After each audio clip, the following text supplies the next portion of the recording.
There you are. నీకేం కావాలో నాకు తెలుసు. ప్లీజ్ ఒక్క క్షణం ఇవన్నీ మర్చిపో. మరి మిగిలిన అన్ని క్షణాలు? అంజలి, నువ్వు నీ కోసం మాత్రమే ఆలోచించు.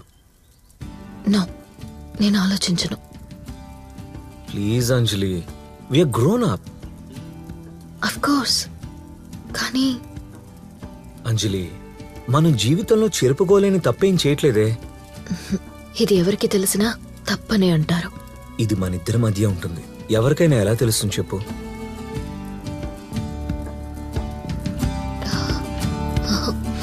నాకిదొద్దు.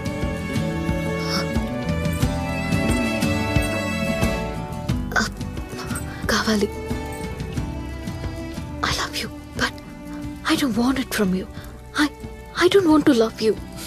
అంజలి ప్లీజ్, ఈ కన్ఫ్యూజన్స్ అన్ని పక్కన పెట్టు. ఇవన్నీ వదిలేసి నాతో వచ్చే.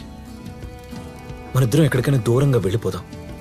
లైఫ్ లాంగ్ నేను నిన్ను చాలా బాగా చూసుకుంటాను. ప్లీజ్ నా మాట విను అంజలి, ప్లీజ్.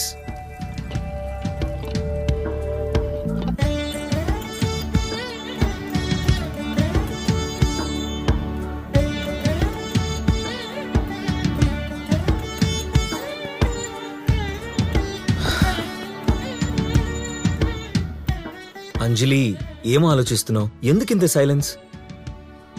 ఇప్పుడిప్పుడే అర్థమవుతోంది. ఒక రిలేషన్షిప్లో ఉన్నప్పుడు టచ్ చేస్తే వాళ్ళకి తెలిసిపోతుంది ఎదుటి వ్యక్తి ఏం కోరుకుంటున్నాడో అన్నది. వాట్? భార్య మనసుకు గాని, భార్య బాధలకు గాని మొగుడెప్పుడూ విలువివ్వడు.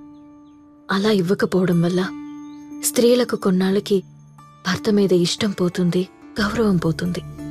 ఇష్టం పోయిన తర్వాత ఇంకా ఏం కోరుకుంటారు? ఎప్పుడో ఎవరో కనిపించినప్పుడు తాము కోల్పోయిందంతా తీర్చుకోవాలి అనుకుంటారు. ఎస్, ఇప్పుడు నేను నీకు కనిపించానుగా. నువ్వు కోల్పోయిందంతా తీర్చేసుకో. ఇంక నువ్వేమీ ఆలోచించుకో. నువ్వు నన్ను కోరుకుంటున్నావు. నీ ఇష్టాలన్నీ తీర్చుకో అంజలి. నీకు నేను హ్యాపీనెస్ ఇస్తాను. ఒక స్త్రీని హ్యాపీ చేయడం కన్నా పెద్ద పని ఈ ప్రపంచంలో ఉండదు. మానసికంగా కానీ, శారీరకంగా కానీ, మాటల్లో కానీ, చేతల్లో కానీ ఎలా అయినా సరే ఆమెని మెప్పించడం చాలా కష్టమైన పని. ఎందుకంటే ఒక కోరిక తీరగానే ఇంకో కోరికలోకి వెళ్ళడం, ఆ కోరిక తీరగానే మరో కోరికలోకి వెళ్ళగలిగే కెపాసిటీ స్త్రీకి మాత్రమే సొంతం. అంజలి, ఈ సోది వేదాంతం అంతా పక్కన పెట్టు. ఒక తాళి మెడలో కట్టించుకున్న పాపానికి ఒక ఆడది ఇంత నరకం అనుభవించాలా? మరి ఇంత దుర్మార్గమా? చూడంజలి, నా మాట విని ఇవన్నీ పక్కన పెట్టి నాతో వచ్చేసే.